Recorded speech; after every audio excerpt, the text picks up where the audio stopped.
안녕하세요. 북두시민혁명군의 전영돈입니다. 이번 시간에는 유럽이나 미국, 일본 등의 국제적인 정세와 한국이 지금 현재 세계 흐름과 반대로 흐르는 상황에 대해서 북두시민혁명군의 생각을 여러분과 함께 나누어 보기로 하겠습니다. 지금 유럽에서는 우파, 중도 우파가 아니라 우파들이 굉장히 득세를 하고 있습니다. 이탈리아에서는 우리가 보통 좌파라고 하는 여성 평등을 주장하기 때문에 여성을 대체적으로 좌파로 봅니다. 페미니즘. 그런데 무솔리니로 유명한 파시즘의 나라 이탈리아에서 첫 여성 총리가 탄생하였는데, 멜론이라는 그 첫 여성 총리는 나는 무솔리니를 존경한다,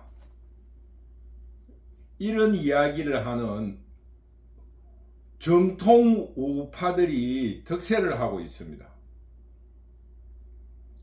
그리고 프랑스에서도 중도 우파인 마크롱을 지금 궁지에 몰아넣으면서 국민연합이라는 정당이 지금 의회에서 제1당이 되었습니다. 독일 또한 중도 우파에서 정통 우파를 할 수 있는 기독민주당, 기독사회당, 그리고 나치가 시대적, 역사적으로 등장할 수밖에 없었다. 독일의 게르만 민족의 승리, 전성기를 나치가 세계 경영으로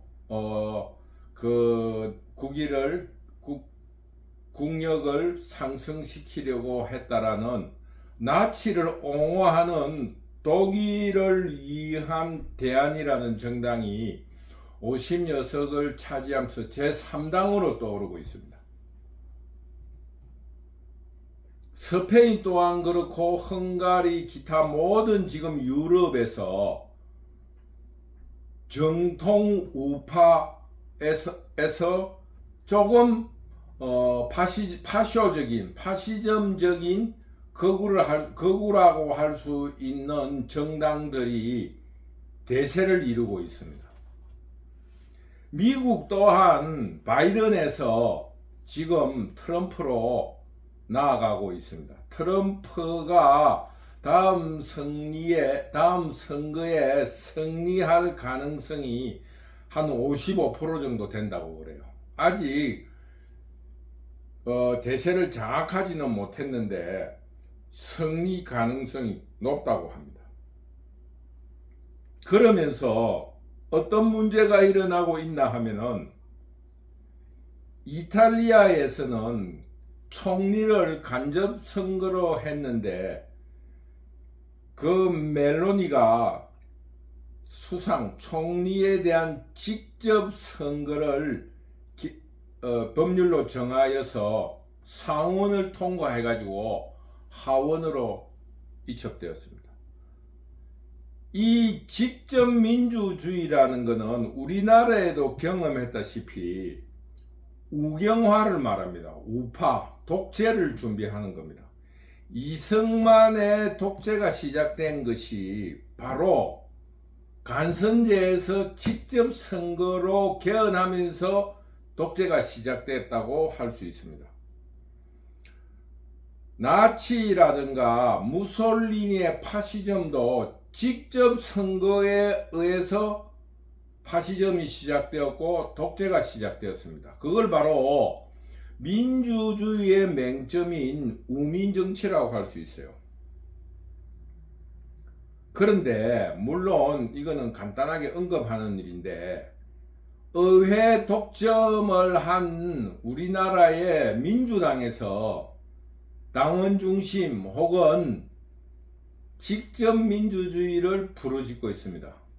여러분, 지금 우리나라에 지금 좌파들이 벌이고 있는 이 북두 시민혁명군이 계속 경고하고 있는 이재명은 나치를 흉내내고 있다라는 이 경고에 대해서 여러분은 어떻게 생각하고 있습니까? 지금 입법 독재가 아니라 지금 완전히 나라가 거덜이 나게 되어 있다는 것을 여러분은 아셔야 된다는 것을 다시 한번 경고 말씀드립니다. 우파로서 직접 민주주의를 한다 그러면은 독재라고 하고, 좌파들이 직접 민주주의를 한다고 하면은 민주주의입니까? 그게 바로 포퓰리즘적인 민족사회주의라는 파쇼의 기초를, 역사적인 기반을 두고 있다는 것을 여러분은 분명히 아시기 바랍니다. 우리가 지금 민주당을 거부하고 의회 독재를 거부하고 이재명을 거부하는 이유는 지금 바로 나치즘을 흉내내고 있으며 민주화 유공자라는 사람들이 의회를 통한 독재를 하려고 하고 있다는 것을 여러분에게 다시 한번 말씀드립니다. 그런데 오늘의 주제는 민주당에 대한 이야기가 아니기 때문에 여기까지 하고 경고하는 선에서 그치고, 그러면은 유럽이라든가 미국 등지에서 왜 자유주의 혹은 정통 우파에서 거구까지의 정당이 득세를 하고 있는가?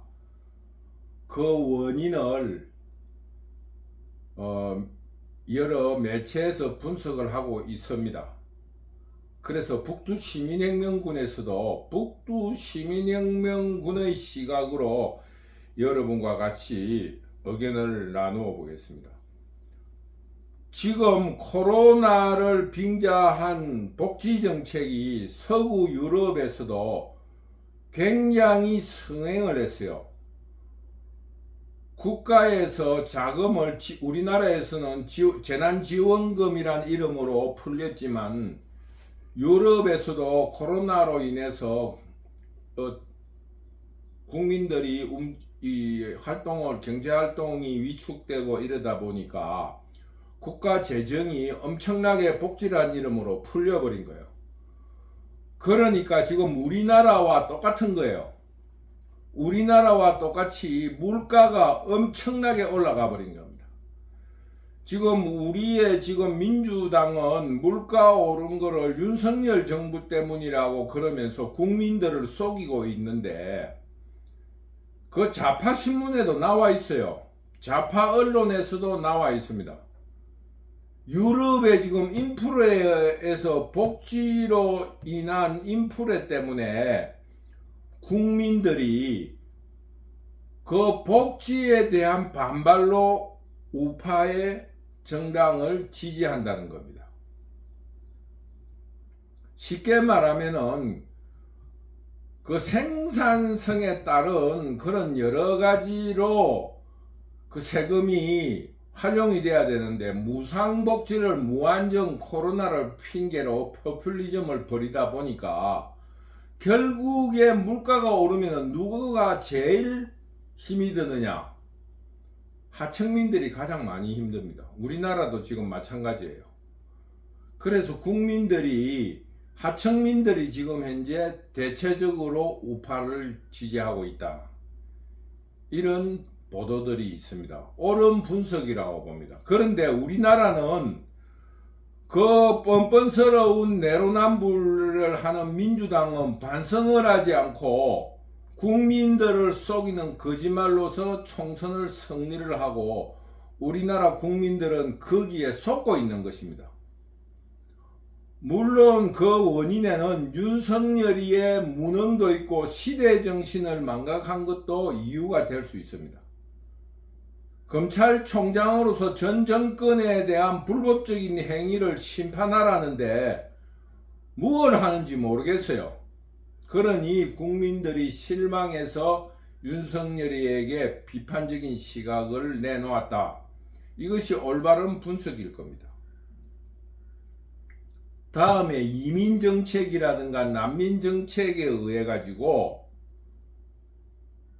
그 국민들에게 돌아가야 될 복지나 소득이 이민 오거나 난민들에게 혜택이 돌아간다 하는 그런 이민정책이라든가 난민정책에 대해서 난민정책을 옹호하는 좌파 정부에 대한 반성으로서 우파를 지지한다. 이런 시각을 가지고 있습니다. 이 문제는 북두 시민혁명군이 분석하기에는 지금 신냉전 체제라고 하듯이 민족국가라는 국제주의에서 벗어난 민족주의, 민족국가라는 경향이 굳어지고 있다. 이런 시각을 반영한다고 할 수 있습니다. 세 번째, 환경보호니 탄소 문제니 이러면서 온갖 어떠한 그 정책들로 인해서 생산 단가가 올라가면서 물가가 올라가고 국민들의 생활을 지나치게 간섭한다 하는 좌파들의 정책에 대해서 국민들이 반감을 표시하고 있다. 특히 좌파 정부에서 우리나라에서 정당으로서 결성하였지만 큰 성과를 내지 못한 녹색당 같은 이런 정당들이 유럽에서는 거의 소멸 단계에 이를 만큼이나 지리멸멸하고 있다는 것이 그러한 이야기입니다. 이런 현상으로 인해 가지고 이런 현상으로 나타난 것이 소련과 우크라이나와의 전쟁이고 또 신냉전 체제라고 하는 겁니다.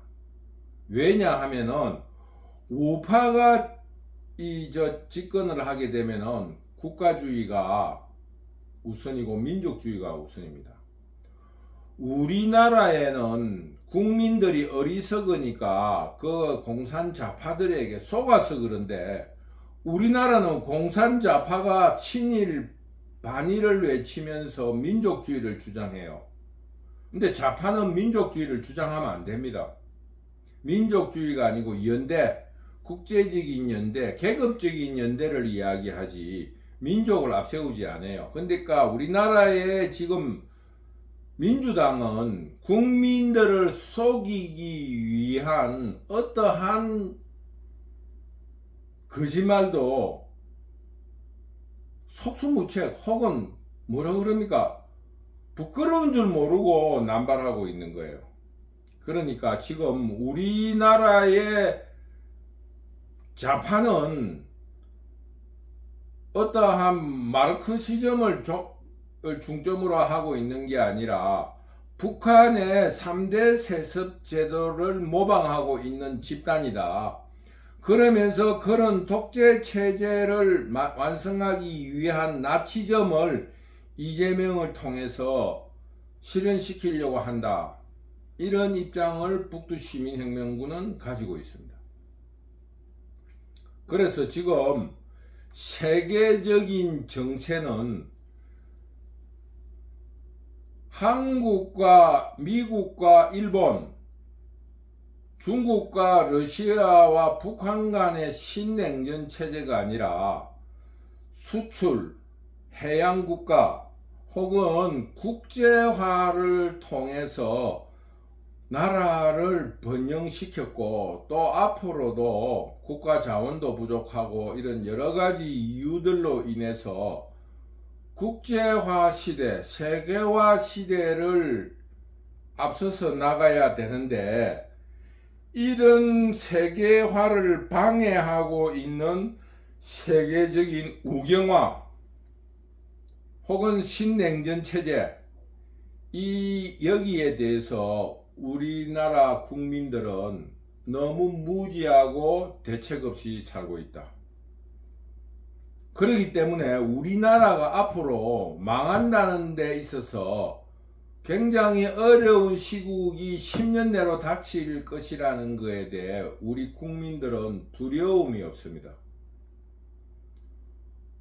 우리나라 국민들은 먹어봐야 안다는 건 식으로 어려워봐야 엎어져봐야 그때 사는 거예요. 지금 이런 신냉전 체제를 이용해서 국민들을 속이고 역사를 되돌리고 있는 세력이 지금 의회 독재 세력입니다. 지금 한국이 중국하고 친해야 된다고 이야기하는 것은 정말로 어불성설입니다. 왜냐? 냉전 체제라고 하는 것은 적과 아군을 구분하는 진영론에 속합니다. 따라서 한국은 미국, 일본과의 동맹을 맺어서 세계화로 나가야지 우리보다 조금 후진적인 중국이나 러시아, 북한과 손을 잡아가 될 일이겠느냐, 이런 문제에 대해서 심각하게 생각해야 됩니다. 외줄타기라고 중국도 친하고 미국도 친하자고 할 적에는 그 나름으로 세계적인 유대가 긴장관계가 좀 풀렸을 때는 그런 관계가 그런 국제적인 외교술이 필요할런가는 모르겠지만은 지금은 우리 국가 내부가 총합 어떤 의견에 그 일치를 봐야 될 시기에 와 있습니다. 따라서 우리가 외교적으로 발표를 할 적에는 중국과도 친하고 미국과도 친하고 러시아와도 친하다고 하겠지만은 궁극적으로는 우리는 미국과 일본의 동맹관계를 벗어날 수 없다. 여기에 대한 또 하나의 얼마 전에 있었던 러시아의 푸틴 대통령이 북한을 방문했잖아요. 그것은 지금 북두 시민혁명군이 지적한 것과 마찬가지로 신냉전 체제에서 그 진영에 대한 표시를 분명히 하는 그런 시대의 어떤 현상을 반영하는 것이라 할 수 있어요. 그래서 지금 우리 국민들이 이번 총선에 조금 아쉬운 점을 남기게 되었습니다. 결국에는 우리 사회가 앞으로 굉장히 어려운 시기가 온다. 지금 인플레에 대한 복지에 대해서 반성을 하고 유럽처럼 민족 국가로서 거듭나야 하며 지나친 환경 보전이나 이런 문제에 대해서 조금 완화하면서 숨통을 트여야 되는데, 이런 모든 것을 명분론에 치우친 한국의 유교적인 풍습을 가진 국민들에게 이런 명분을 앞세운 선전선동으로 이 대한민국을 굉장히 어려운 곳으로 몰고 가기 쉽다. 자유민주주의의 이념답게 실용주의, 미국의 실용주의를 표방하는 그런 국민적인 대반성이 있어야 된다. 늦었지만은 의회를 견제하고 국민들이 의회를 견제하면서 지금 대동단결해서 이 위기를 벗어나야 된다 하는 것을 국제 정세를 분석하면서 여러분에게 말씀드리게 되었습니다. 즉 유럽의 우경화는 그 나라에 있었던 좌파 정부에 대한 반성이 일어난 것인데, 한국에서도 똑같은 현상이 일어나고 있는데도 그것을 엉뚱한 윤석열 정부에게 뒤집어 씌우는 그런 거짓말에 속는 국민이 되어서는 나라에 미래가 없다. 예전 박정희 대통령의 경제 일변도에 대한 반성으로서 민주화 운동을 할 때 가장 유행했던 말이 깨어있는 국민이라야지 나라가 산다라는 말이 있습니다. 우리 국민들이 이제 공산자파에 더 이상 속지 말기를 여러분에게 간곡히 부탁드립니다. 우리도 우파가 되자는 것이 아니라 좌파 정부에 있었던 일에 대한 냉철한 반성이 있어야 된다. 그래서 그것을 바로 잡는 자유민주주의 국가로서의 정권교체, 그리고 선거를 통한 반성이 결론을 내지 못했다는 아쉬움을 남긴 지난 선거였다. 그러나 선거에 져서 국민들이 뽑은 대표들이란 이름으로 국정을 농단하는 일에 대해서는 우리 국민들이 손을 놔서는 안 될 것입니다. 지금이라도 냉철하게 관찰하고 우리가 다 같이 합심하여 의회 독재를 막을 수 있는 여러 가지의 대책을 강구했으면 좋겠다 하는 것이 북두시민혁명군의 입장입니다. 여러분, 우리가 지금 어려운 시기에 있지만은 그러나 우리는 극복해낼 수 있다고 생각합니다. 여러분, 서로 조직하고 활동하고 또 어병된 마음으로 투쟁합시다. 여러분, 감사합니다.